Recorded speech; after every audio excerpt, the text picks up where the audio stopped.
sosok pejuang yang rela melakukan apapun demi kemerdekaan bangsanya.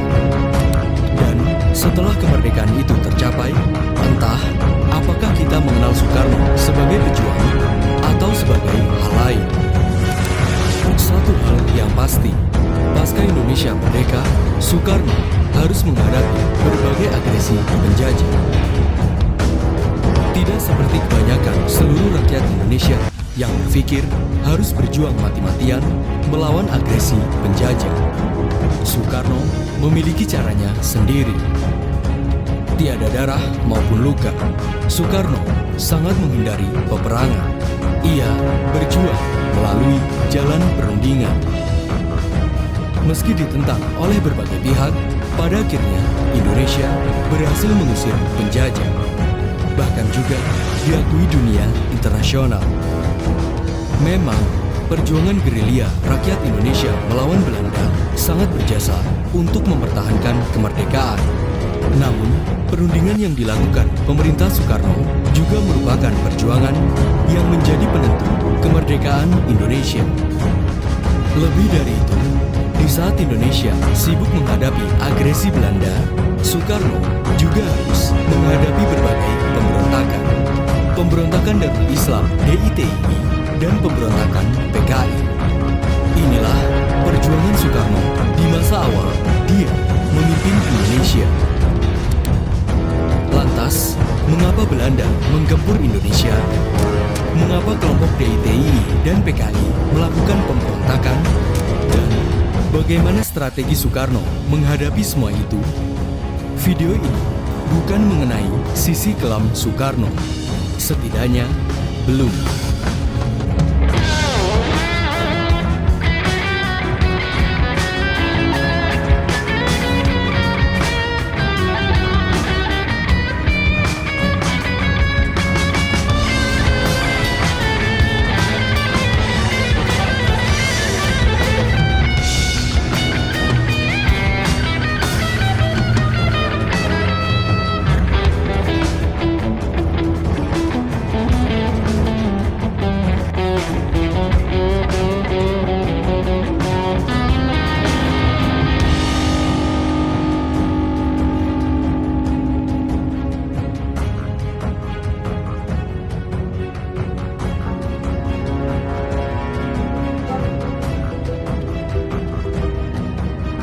17 Agustus 1945, Soekarno dan Hatta memproklamirkan kemerdekaan Indonesia.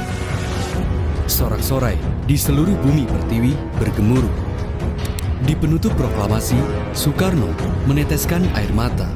Ia sangat merasa bahagia jika perjuangannya ini tidak sia-sia. Hanya saja, bagi tokoh seperti Soekarno, kemerdekaan bangsa Indonesia bukanlah puncak perjuangannya. Masih banyak yang harus diperjuangkan, terutama mempertahankan kemerdekaan.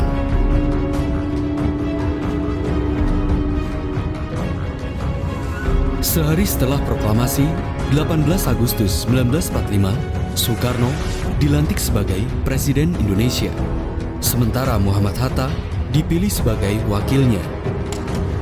With the end of World War II, the islands of the East Indies, which had been ruled by the Dutch before the war, became the new independent nation of Indonesia in the eyes of the people of those islands. In Yogyakarta, Java, Ahmad Sukarno, the native leader during the Japanese occupation and the group of associates, proclaimed the independence of the Isles of the Indies. Berita tentang kemerdekaan Indonesia tentunya menjadi berita buruk bagi Belanda. Pada bulan September 1945, pasukan Sekutu dan pasukan Nika mendarat di Jawa.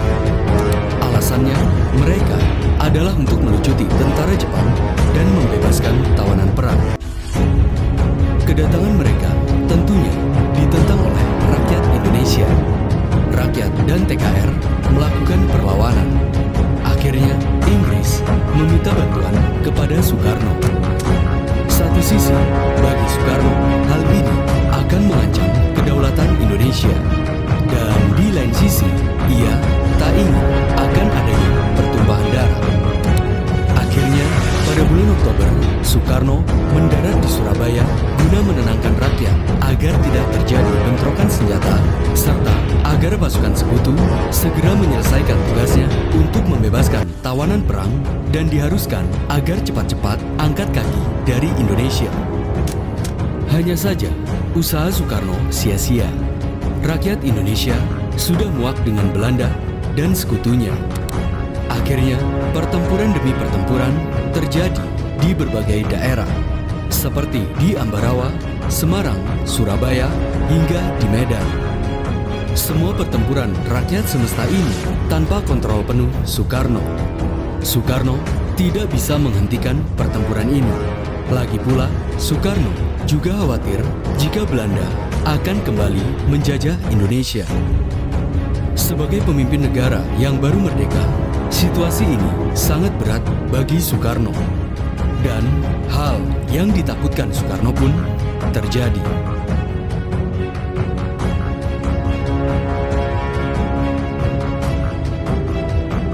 Tahun 1946, setelah sekutu berhasil mengalahkan perlawanan rakyat Indonesia, pemerintah Belanda Nika menguasai beberapa wilayah. Akhirnya, Soekarno memindahkan ibu kota Indonesia ke Yogyakarta. Meski begitu, perjuangan rakyat tidak berhenti. Seluruh rakyat yang bergabung dalam berbagai milisi serta TKR berjuang mati-matian melalui perang gerilya. Satu sisi, bangsa Indonesia memang merdeka. Namun, di sisi lain, negara Indonesia belum diakui secara internasional. Lebih dari itu, Belanda kembali bercokol di Indonesia. Soekarno berpikir keras bagaimana dia akan menyelesaikan semua masalah ini. Soekarno sangat tidak suka dengan pertumpahan darah. Ia ingin semuanya diselesaikan dengan baik-baik. Akhirnya, Soekarno memutuskan untuk berunding dengan Belanda. Pada bulan Mei 1946, Soekarno memerintahkan Syahrir ikut serta dalam perundingan Linggarjati. Hasilnya, Belanda mengakui wilayah Indonesia secara de facto hanya di Jawa, Madura, dan Sumatera. Dampak negatif yang terjadi, wilayah Indonesia tergerus. Perjanjian ini ditentang keras oleh beberapa partai seperti PNI dan Masyumi. Bahkan Tan Malaka dan Jenderal Sudirman serta beberapa tokoh nasionalis dan komunis juga menentang keputusan Soekarno ini. Bagi Soekarno, jalan perang bukanlah satu-satunya solusi untuk berjuang. Perundingan juga tak kalah pentingnya untuk berjuang. Pasalnya, Soekarno belum sepenuhnya mempercayai kekuatan militer Indonesia. Alih-alih perjanjian Linggarjati sebagai usaha Soekarno, ironisnya Belanda melanggar perjanjian itu.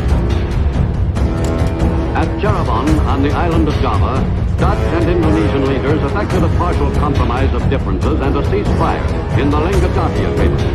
But that condition did not last long. Dutch troops moved into territory acknowledged to be republic by the terms of the agreement.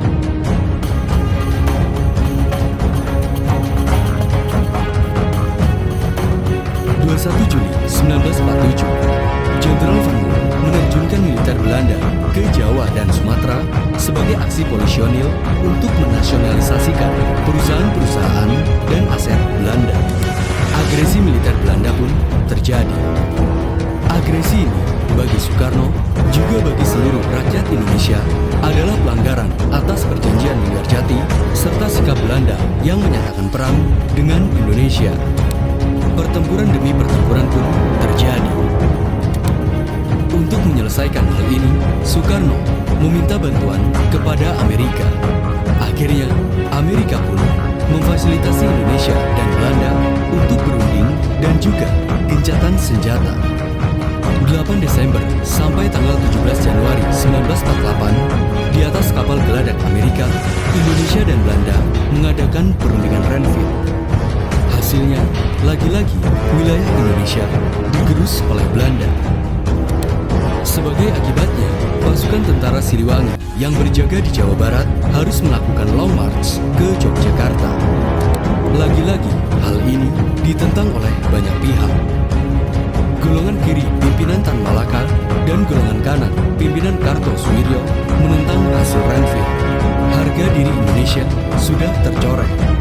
Lebih-lebih, mereka mempertanyakan Soekarno. Apakah dia antek Belanda atau memang berjuang untuk Indonesia? Semua pihak atau golongan yang menentang keras kepada pemerintah Soekarno inilah yang kelak akan melancarkan berbagai pemberontakan. The Dutch police action resulted in a renewal of violence. A settlement of differences between the Dutch and Indonesians seemed more remote than ever. Bridges were destroyed by the retreating natives. The Indonesians ravaged their own land rather than have it prove useful to the Dutch.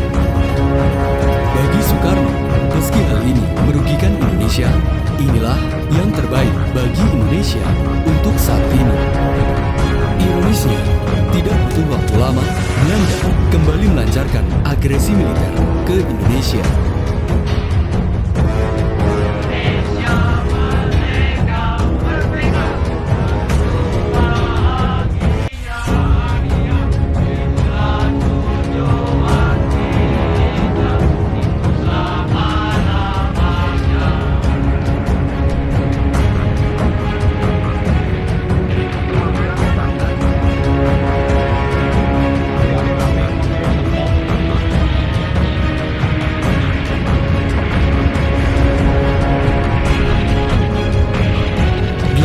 Desember 1948, Angkatan Udara Belanda mengebom Yogyakarta. Tank-tank Belanda menyebar ke seluruh Yogyakarta. Yogyakarta jatuh ke tangan Belanda. Melihat hal itu, Panglima Besar Jenderal Sudirman mengirim pesan kilat melalui radio dan meminta kepada Soekarno dan para pemimpin lainnya untuk mengungsi dan ikut bergerilya dengan tentara. Namun, Soekarno dan Hatta menolak. Mereka mempunyai rencana sendiri untuk menghadapi Belanda, meski kemudian Belanda akan menangkap dan mengeksekusi mereka. Akhirnya, Soekarno memanggil Jenderal Sudirman ke istana sebelum ia ditangkap Belanda.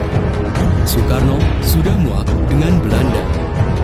Presiden Soekarno pun memutuskan untuk berjuang melalui dua cara, berunding dan perang.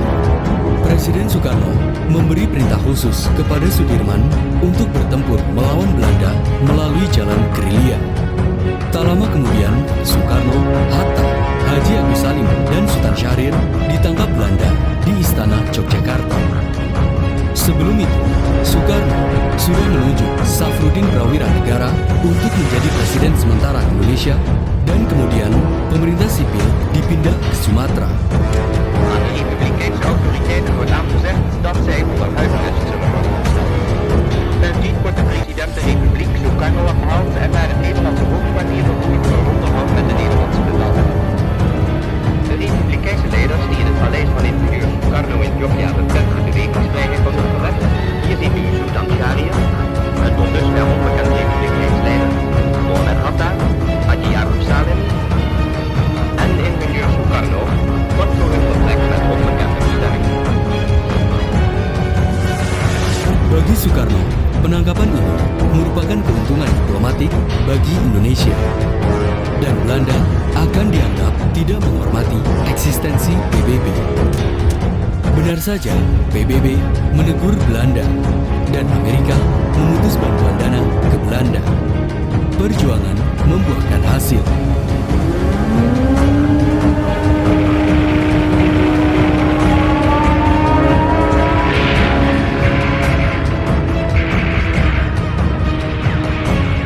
Di awal tahun 1949, Belanda sudah dalam kondisi terpojok.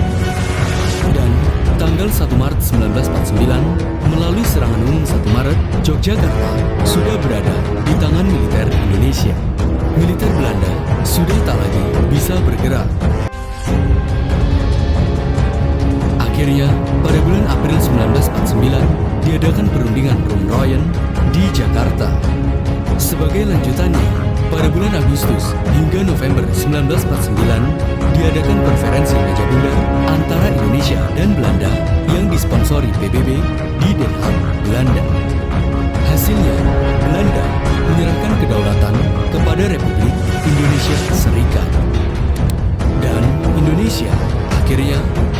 diakui dunia internasional sebagai negara yang berdaulat. Kini, perjuangan dan langkah-langkah Soekarno tidak sia-sia.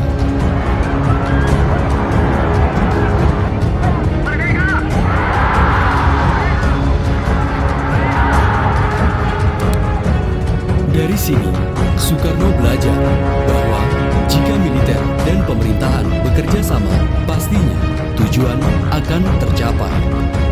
Namun, ada satu hal yang kita lewatkan. Di samping Soekarno menghadapi agresi Belanda, di masa itu Soekarno juga menghadapi berbagai pemberontakan, terutama pemberontakan yang dilakukan oleh kelompok yang berseberangan dengan Soekarno.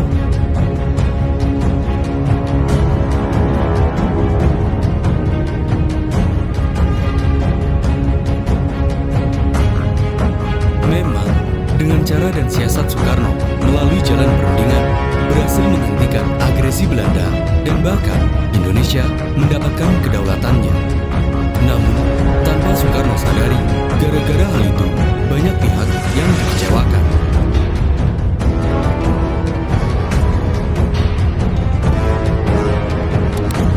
Semua ini bermula dari hasil perjanjian Renville pada tahun 1947. Hasil perjanjian ini sangat merugikan pihak Indonesia. Seluruh wilayah yang dikuasai Belanda harus dikosongkan.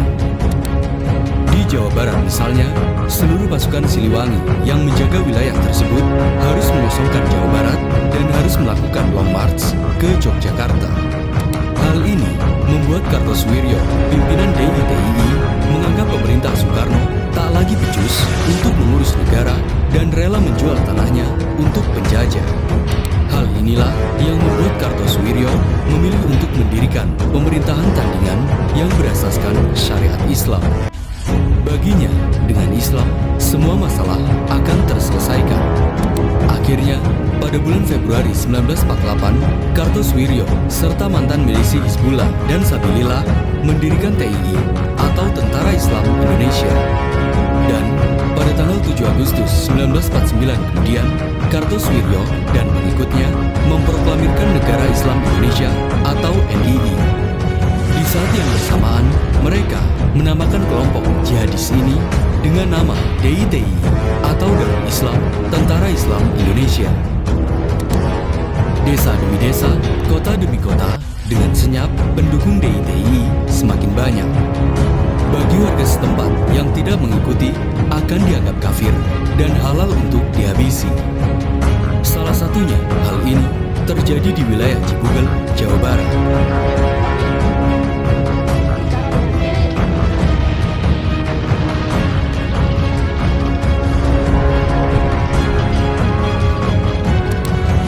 Bukan hanya di Jawa Barat, pergerakan DITII semakin masif dan meluas hingga ke Jawa Tengah, Aceh, Sulawesi, dan Kalimantan.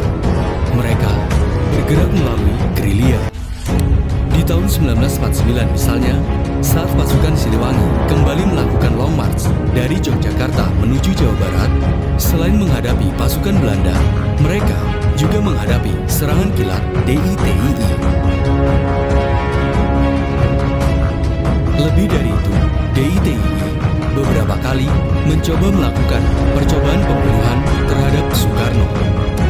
Di bulan Mei 1962 misalnya, beberapa pengikut DITII melakukan penembakan saat Soekarno dan para jamaah melakukan sholat Idul Adha.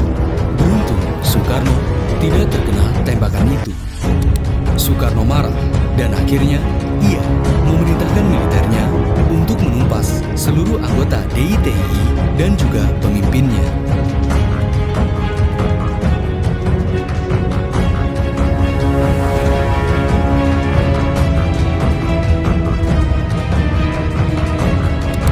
Pada bulan November 1962, pimpinan DITII Kartosoewirjo akhirnya ditangkap dan kemudian Soekarno memberi perintah untuk dieksekusi. Pada tanggal 5 September, Kartosoewirjo dieksekusi. Tentunya hal ini sangat berat bagi Soekarno. Namun, demi kepentingan nasional, Soekarno harus melakukan hal itu. fakta sejarah bahwa DITI melakukan pemberontakan dan menyerang militer Republik, bahkan juga warga sipil. Apalagi mereka juga mencoba menembak Presiden Soekarno. Satu sisi, melihat hal ini secara pribadi, Soekarno marah dan kecewa. Pasalnya, kondisi Indonesia yang masih baru merdeka harus disibukkan dengan perang saudara. Dan di sisi lain, Soekarno sakit hati. Mengapa sesama saudara harus bertempur satu sama lain, apalagi ada pertumpahan darah? Namun, sebagai pemimpin besar Revolusi Indonesia, Soekarno harus melakukannya. Sekalipun itu temannya sendiri, jika menghalangi revolusi, pasti akan dibasmi. Itulah pemikiran Soekarno kala itu. Namun, kita melewatkan satu hal. Bukan hanya pemberontakan DITI. Kita telah dilupakan oleh satu peristiwa penting yang dinilai oleh catatan sejarah sebagai pemberontakan yang dilakukan oleh suatu kelompok. Siapa lagi kalau bukan Partai Komunis Indonesia atau PKI.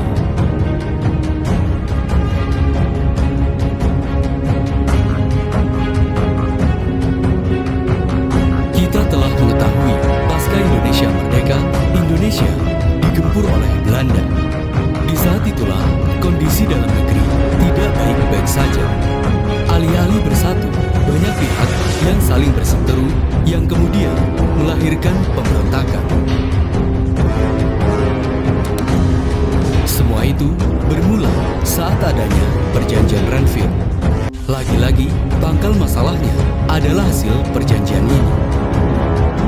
1947, Amir Syarifuddin sebagai Perdana Menteri Indonesia mewakili Indonesia dalam Perjanjian Renville dengan Belanda. Hasil perjanjian ini sangat merugikan Indonesia.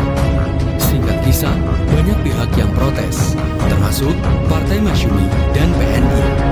Mereka menuntut agar Amir dipecat sebagai Perdana Menteri. Pada bulan Januari 1948, Soekarno membubarkan Kabinet Amir dan memecat Amir Syarifuddin sebagai Perdana Menteri, sekaligus Menteri Pertahanan. Sebagai gantinya, Soekarno melantik Hatta sebagai Perdana Menteri baru dan Kabinet Hatta akhirnya terbentuk. Entah apa yang dipikirkan Soekarno, ia dengan mudahnya memecat Amir Syarifuddin yang mana Amir juga seorang aktivis yang dulunya berjuang bersama. Namun, jangan salah, sebelumnya Soekarno juga memecat Sultan Syahrir dari jabatannya akibat gagal dalam perjanjian Linggarjati. Pemecatan ini membuat Amir sakit hati. Akhirnya, pada bulan Februari 1948, Amir Syarifuddin membentuk organisasi FDR atau Front Demokrasi Rakyat yang berisikan kelompok sayap kiri seperti Partai Sosialis, Pesindo, Partai Buruh, SOPSI, BTI, dan termasuk Partai Komunis Indonesia atau PKI. Pada awalnya, FDR ikut terlibat dalam mengelola Kabinet Hatta. Namun, semua keputusan Kabinet Hatta alih-alih ditolak. Dan memang, dari awal, FDR berusaha merusak Kabinet Hatta. Apalagi, kala itu, Hatta juga mengusulkan untuk melebur angkatan bersenjata dalam program Rekonstruksi dan Rasionalisasi Angkatan Bersenjata atau RERA. Pada intinya, program ini mengharuskan seluruh militer harus ditempatkan dalam berbagai bidang yang produktif dan harus terlatih ala militer. Hal ini tentunya merugikan pihak komunis. Orang-orang komunis yang mengikuti militer harus tergeser karena mereka hanya berasal dari kaum buruh dan tani serta para laskar pejuang 45 yang tidak pernah dilatih ala militer. Dalam hal ini, Soekarno mendukung penuh program Hatta. Pasalnya, cepat atau lambat, Indonesia akan menghadapi agresi Belanda kembali. Amir dengan FDR-nya menolak program ini dengan keras. Sejak itulah FDR menjadi oposisi pemerintah Soekarno-Hatta. Akhirnya FDR menyebarkan propaganda untuk menyudutkan Kabinet Hatta. Di bulan Juni misalnya, akibat propaganda ini, sebanyak 15.000 para pekerja buruh dan diselesaikan dengan cepat, pada bulan Agustus 1948, Musso Munawar yang dulunya dibuang Belanda ke Soviet kembali ke Indonesia. Kedatangannya disambut baik oleh Soekarno. Bagi Soekarno, Musso adalah sahabatnya yang mungkin ke depannya akan bisa membantu berjuang untuk Indonesia. Namun, ternyata harapan Bung Karno salah. Amir mendekati Musso dan menceritakan semua yang terjadi.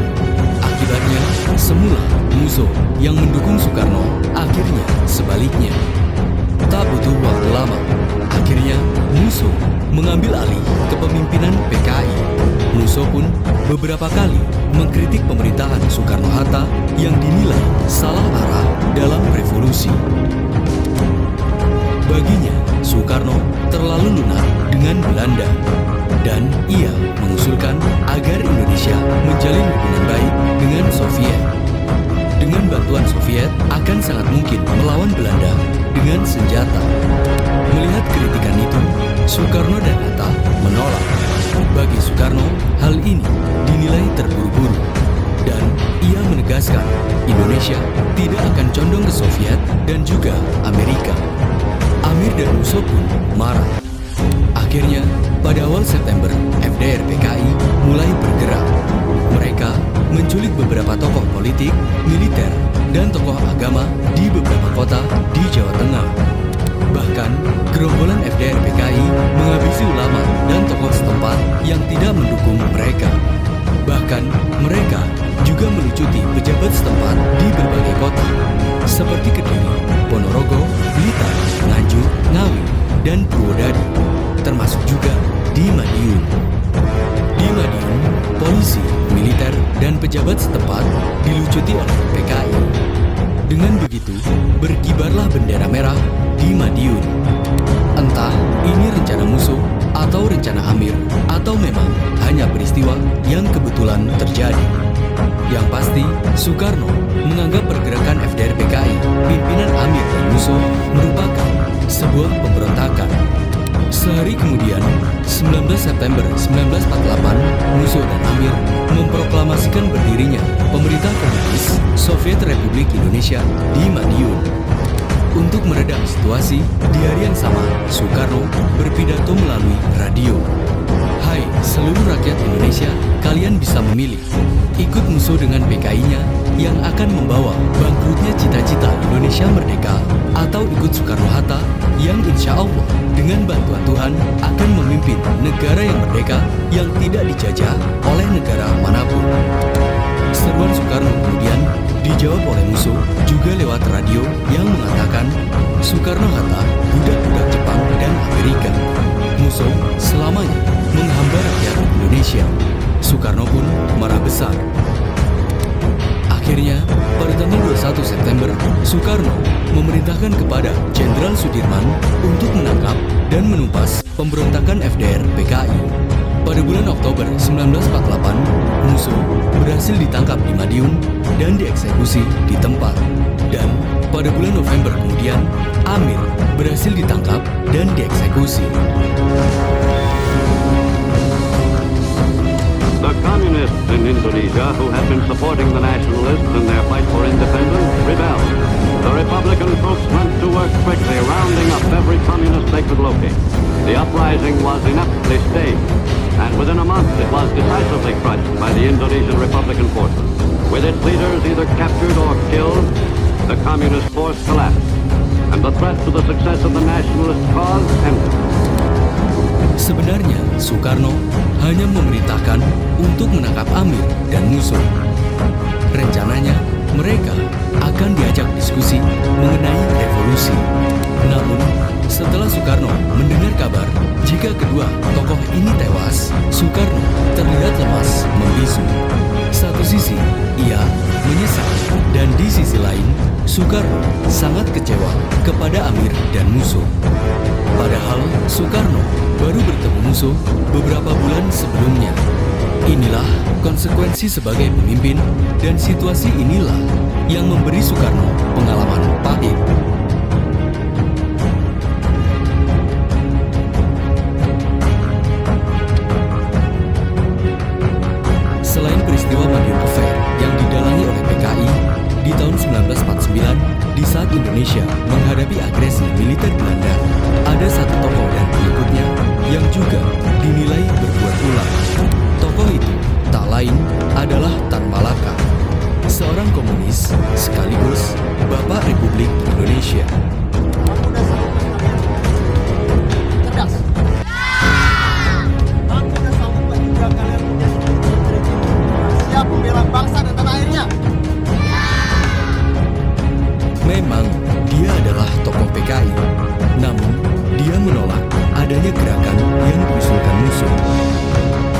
Sejak awal, Tan Malaka tidak menyetujui sikap Soekarno yang berunding dengan penjajah.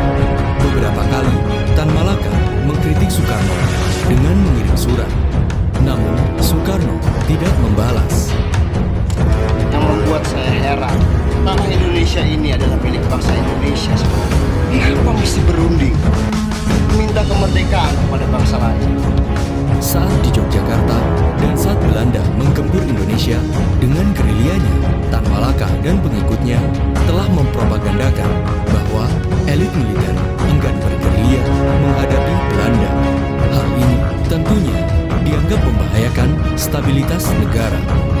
Banyak dari militer Republik yang resah akan propaganda ini, termasuk dari divisi Brawijaya.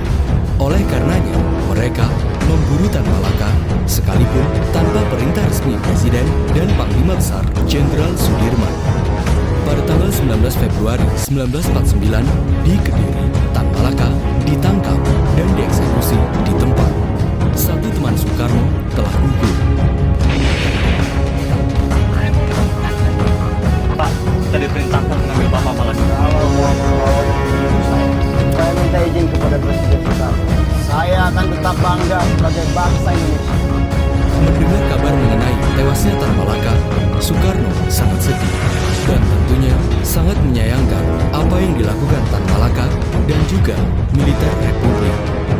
Dalam melewati revolusinya, Soekarno harus kehilangan begitu banyak sahabat dan temannya yang dulunya pernah berjuang bersama. Pengalaman-pengalaman pahit Bung Karno ini akhirnya terbayarkan. Di akhir tahun 1949, Belanda akhirnya pergi dari Indonesia dan Indonesia benar-benar berdaulat. Saudara-saudara sekalian, alhamdulillah saya ucapkan di hadirat Allah Subhanahu wa taala. Ini hari aku telah menginjak lagi bumi Jakarta. Sudah hampir 4 tahun lamanya saya tidak Dari seluruh peristiwa yang terjadi ini, mulai dari tahun 1945 hingga tahun 1950-an, pada akhirnya kita tidak bisa melihat bagaimana Soekarno mengelola negerinya. Dan memang tidak bisa dipungkiri, kala itu Indonesia harus disibukkan dengan agresi Belanda dan berbagai pemberontakan. Namun, berbeda di tahun-tahun berikutnya. Berikutnya, kita akan melihat bagaimana Soekarno memimpin Indonesia. Dalam catatan sejarah, dalam demokrasi terpimpinnya, Soekarno dikenal sebagai pemimpin yang diktator. Pembungkaman oposisi, penangkapan tanpa bukti, serta pergolakan politik dan tragedi akan mewarnai sendi-sendi tirani pemerintahan Soekarno. Satu hal yang pasti mengenai sosok Soekarno, jika kita lihat dari masa mudanya hingga masa-masa mempertahankan kemerdekaan, seakan Soekarno adalah pejuang. Namun, berikutnya, sayangnya, kita akan melihat Soekarno sebagai pemimpin diktator yang membawa Indonesia dalam kehancuran, terutama dalam ekonomi dan politik. Bukan di sini, lagi-lagi akan dibahas di episode selanjutnya. komando saya dengan tegas ialah gagalkan hei seluruh rakyat Indonesia, gagalkan pergian negara Papua itu.